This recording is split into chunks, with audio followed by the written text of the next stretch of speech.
Hello, আসসালামাইকুম। সবাই কেমন আছেন? আশা করি সবাই ভালো আছেন। দেখেন ভাইরাল মিজানের এখানে অনেক কষ্ট করি কালকে আমি গেছি। যাওয়ার পরে টিকিট লইলাম, যাইয়ে দেখছি ভাত নাই। এরপরে ভাত ফাঁকাইতেছে, তরকারি ফাঁকাইতেছে। একটা টিকিট লইলাম, 100 টাকা দিলাম, দিয়ে ভাত লইলাম। ওই দেখেন আমার প্লেট নিচে। এবার মাংস লইতেছে, দেখেন কতটুকু মাংসের টুকরা না।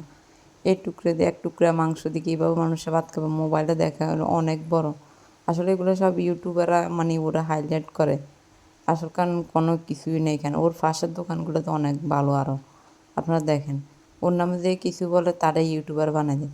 আপনারাই দেখেন 100 টাকার মাংস টুকরা এটা কতটুকু, এটা বাস্তব আপনারা দেখেন নাই, মোবাইলে দেখা অনেক বড় করে।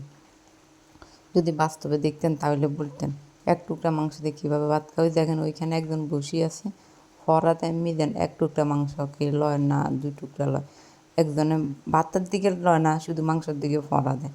তো এটার মানে দেওয়ার বাসকম কী রয়েছি যে আমি দিতে আসি না, একজন বসে রয়েছি সামান্য জল দিয়ে এক টুকরা মাংস দিয়ে কীভাবে ভাত খায়। আপনারা ওরা যা বলতেছে তা না। দেখেন এত মানুষ আসে, একবার মানুষ, অনেক মানুষও বলছি এখানে খাইতে বসি, একবার আসি, নেক্সট টাইম আর এখানে কেউ আসবো না, আমি আর কখনো আসবো না। আপনারা মতামত কমেন্ট বক্সে জানাবেন। দেখেন।